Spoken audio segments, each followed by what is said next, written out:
it's a situation all too common this day and age. So you meet a girl, you vibe, whatever, and maybe you're hanging out, you're talking, and then she drops it on you, and not in the good way. Insert dramatic effect here. Dun dun. She's got a boyfriend. Yes, it is a situation that is all too common for men nowadays. And recently this kind of happened to one of my friends. So I kind of wanted to talk about this situation a little bit. I'm not really going to get into the nitty details, but kind of just analyzing the situation, see what went wrong and what could have gone better. So if you're with me, great.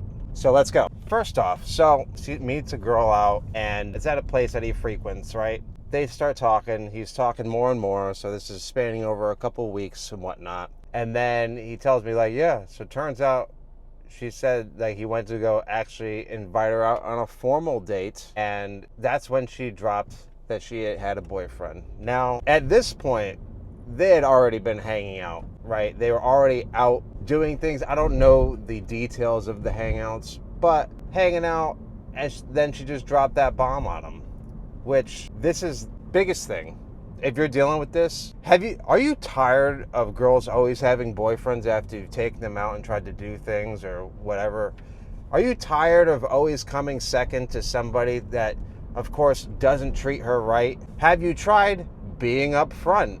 Yes, turns out being upfront will work out in your favor much more often than deciding to go the friendship route. And what do I mean by that? So one thing I told him is like, you got to lead with your intent. You know, I've honestly myself have received better benefits or like greater success being more upfront. Like I'm not afraid to just say some out of pocket thing or like call out the awkwardness or whatever the fuck. But like, hey, if there's something there and, you know, hint at it a little bit. That is literally what flirting is. But a lot of people don't know how to do that. I didn't know how to do that. I had to learn from YouTube.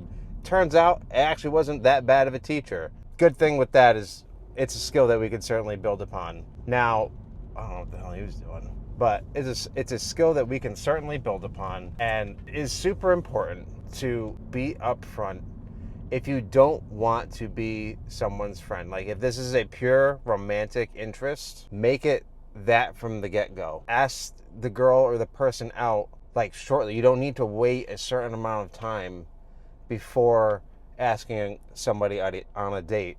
Pause. Now I know you might think like you can't just, you know, just go up to somebody and pause again. We're gonna edit the fuck out of this one. A little bit here and there. Now I get it. Yes. Could you spend time getting to know the person before you take them out on a date? Yes. However, the caveat, the nuance to the situation, which that's another video. People ignore nuance like no tomorrow. Real quick, nuance is just the little things about a situation that kind of make meaning a little bit different. But the nuance is there. I forgot what I was fucking saying, guys, so God damn, I gotta fucking come back and shit. Fuck. You got nuances of the situation. If during that time when you're meeting somebody and getting to know them, there is like a flirtatious vibe and like a flirtiness, you can go ahead and do that. You could flirt with somebody, right? But if you're not even putting that out there at all, no wonder why a person or... Fuck, dude, I keep fucking up. But maybe you want to get to know them first before you go and take them out and spend money, right? Okay, I got you there. That makes sense. That does not mean that you cannot interact with the person and flirt. A lot of people don't know how to flirt.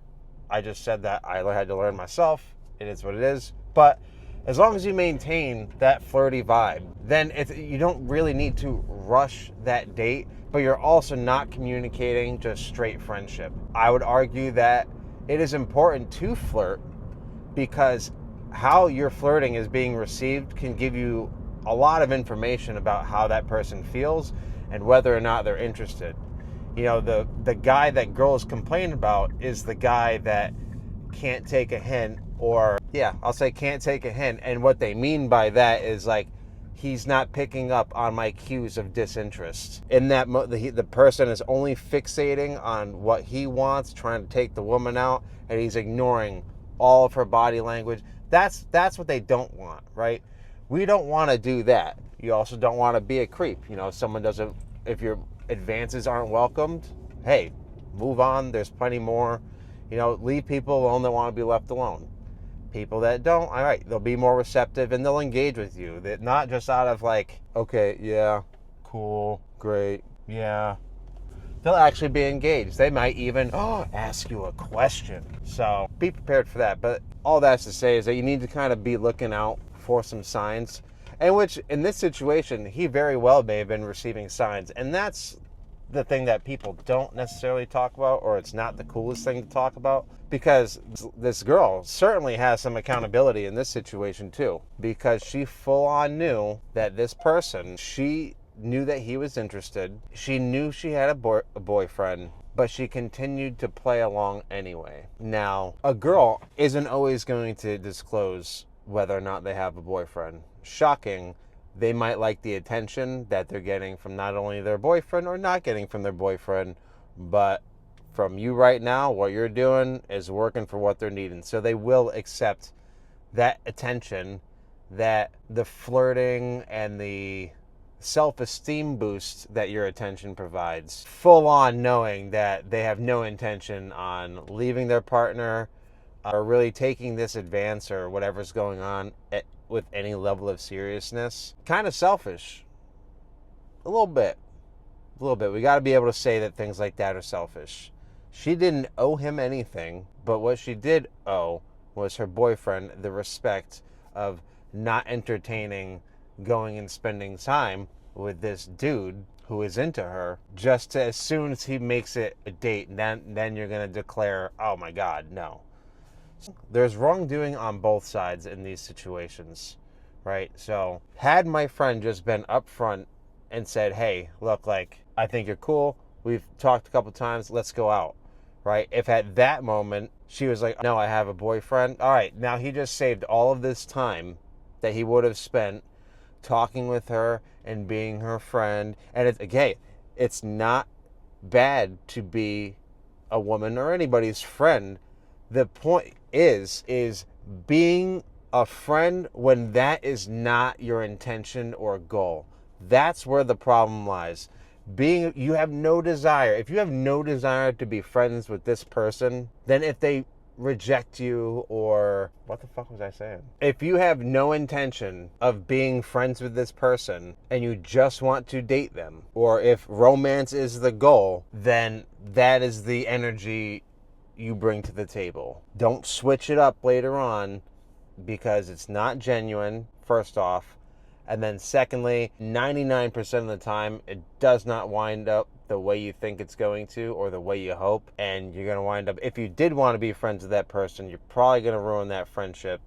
And then, things will likely be awkward, which is exactly what you wanted to avoid in the first place. I promise you, there will be more. There will be way more. This one doesn't have to be, there is no one that got away, because there's going to be somebody else that just does it a little bit differently. So if you're dealing with this situation, really what's important is leading with your intent. And I've gotten this where I've received a ton of attention on the front end, but then when I go to make something of it, suddenly now, boom. And then it's just, over time, it becomes evident why that was the case. And I'll say that is kind of, I won't say not kind of, but I will say that is a shitty feeling, despite how people like to act or like to think. People do have feelings, and at the end of the day, in some situations, you're just leading the person, or the person is just being led on, and that's not right. So, yeah. This is going to be a disorganized mess, but I did say that, all right, I haven't really uploaded it in a minute. No matter what, I'm going to record something today. Hopefully you got some utility out of it. I think an actionable step for you to do if you're dealing with this problem is, again, to just lead with intention, be okay with it not going your way, face that rejection. At the end of the day, you will save yourself a headache in the long run.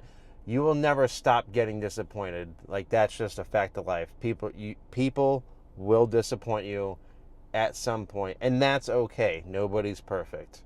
But we kind of do a lot of this shit to ourselves by continuing to engage in these cycles of behavior where the outcome that we're wanting isn't working. Like, when I was younger, like, I had crushes at like 4 or 5 years old, like really young. And that for a long time, like, that's all I wanted was just a relationship. And that always seemed to be able to escape me. And it wasn't until I kind of chilled the fuck out, realized like there are more options, leading with intent, being more flirtatious, and understanding that it's okay to flirt and show interest. Women will show you if they are interested. If you are guessing whether or not, and I know that there's always doubt, but they will make it known one way or another. They will use body language. They may tell you. I mean, I've even had a fucking situation, where someone found me online on Instagram, on LinkedIn, fucking talked to people in my building, whole 9 yards. So they'll let you know. I promise you that.